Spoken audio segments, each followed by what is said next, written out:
Hello children. In the previous video, we have done the question answers of lesson number 6, safety around us. Now we will start with the new lesson, lesson number 8, our rich heritage, buildings and monuments.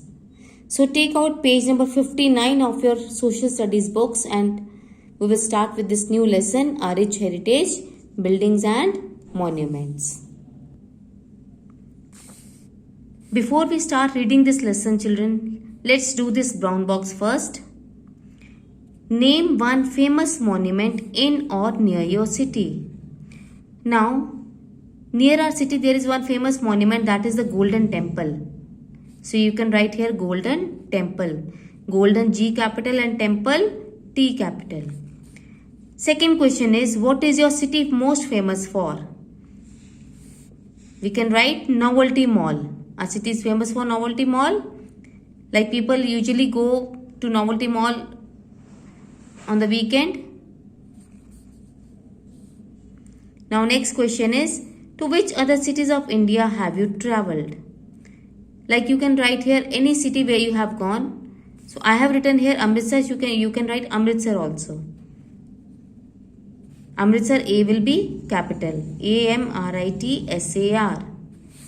Next question is, which language is spoken in your state?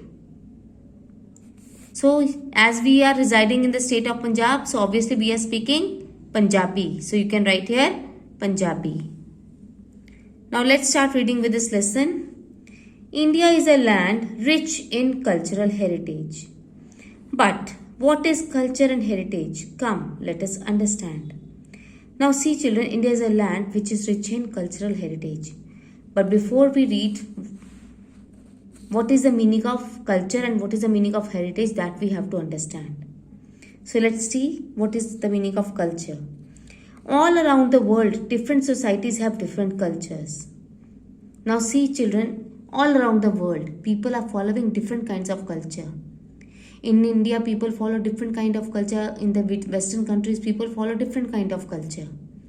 Like in the North, people follow different kind of culture. In the South, people follow different kind of culture. If you go to the East side, there people follow different kind of culture. In the West also, people follow different kind of culture. So in whichever part of the country you go, or whichever part of the world you go, you will see or you will observe that people are following different kinds of cultures. They don't have the same pattern of culture. They follow different types of cultures. Culture is a pattern of behavior shared by a society or a group of people. Culture of a society is made of different things like food, language, clothing, tools, music, arts, customs and religions. Now children, what is the meaning of culture?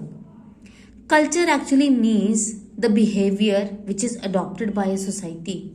Like here, at home, your parents are following what your grandparents are telling them. So they are following the culture of their elders. Now you are young, but when you will grow up, obviously you will also follow the culture of your parents, what have been taught by your parents.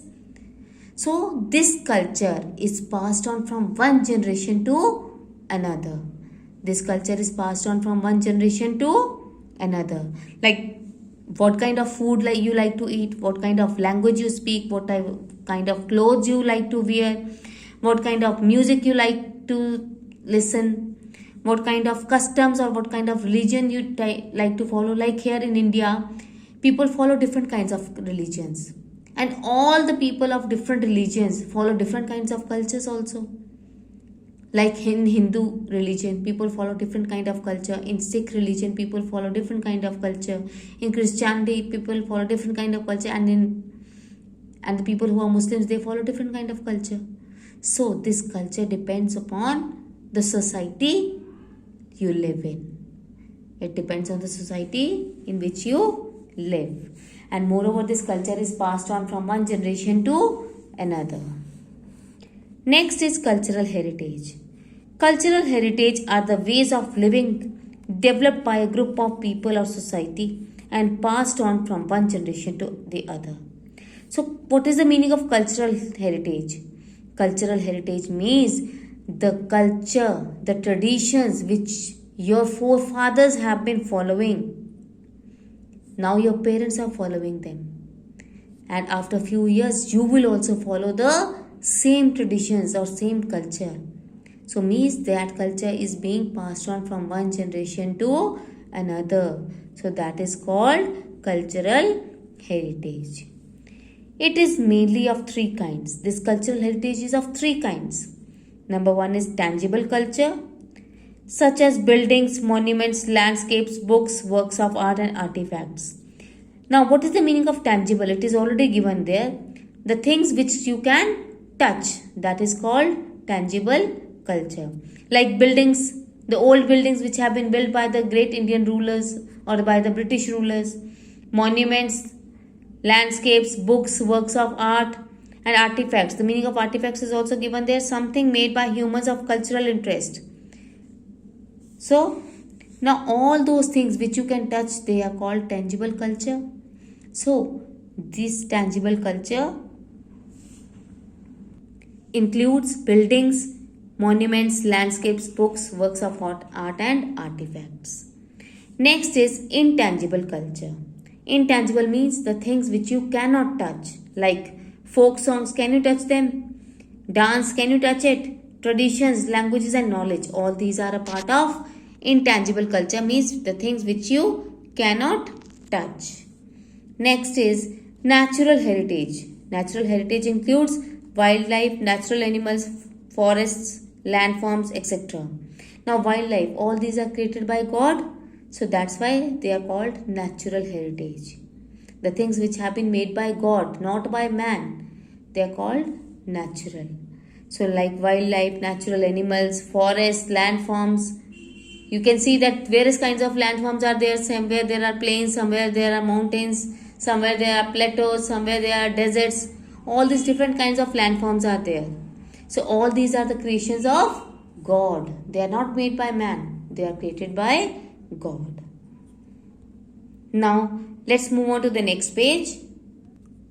Now on page number 6060, let's start with Indian buildings and monuments. The monuments of India reflect the rich past and culture of the country. Now you can see, children, that in India so many old buildings and monuments are there. And through those buildings we can come to know the kind of culture the people used to follow in the past. How can we know about the culture which they used to follow in the past? Through these monuments? Because when you go to visit these monuments, children, you can see that some kind of paintings or some kind of carvings have been done on the walls of these monuments or buildings. And these paintings reflect the rich culture of the past. They are spread all across the country. Some were built by the Indian kings and some were built during the British rule. Now see, children, there are different kinds of monuments. These monuments are not in a particular city. They have been spread over all over the country. And these monuments have been built by Indian rulers as well as the British rulers. These monuments also reflect different architectural designs. The meaning of architectural is already given in your book. It means relating to the design and construction of the buildings.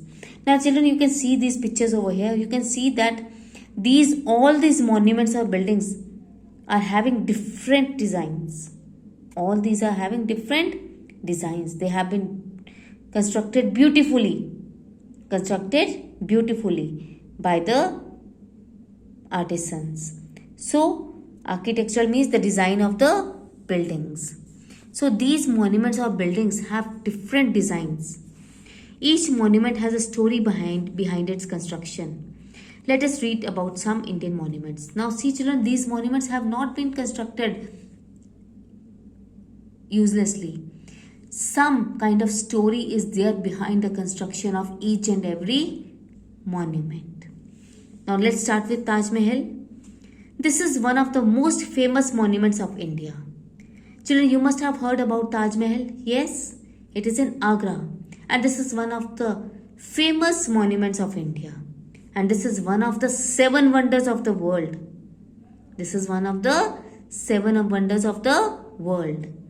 And who has built this Taj Mahal?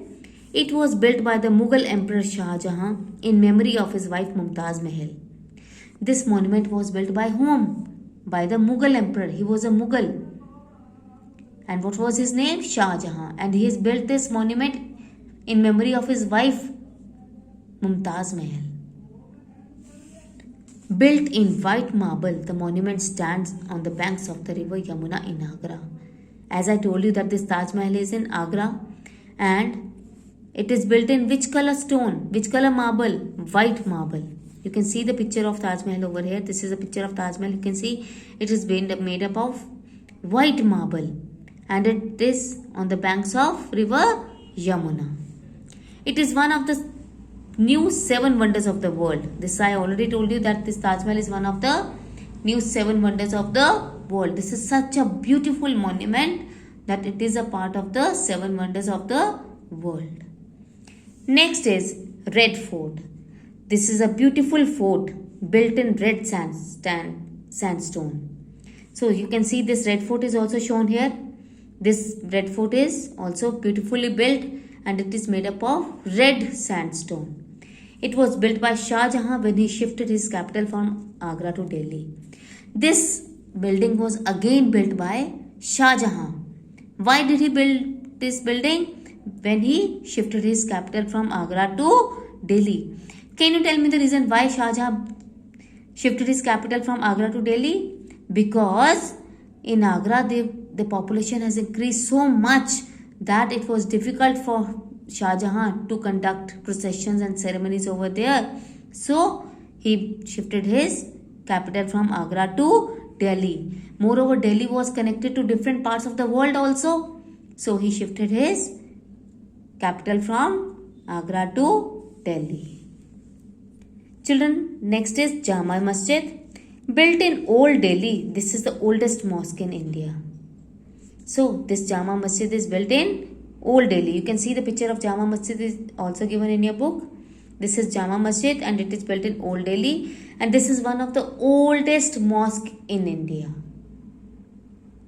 Now from the next Fatehpur Sikri we will do it in the next video. Thank you.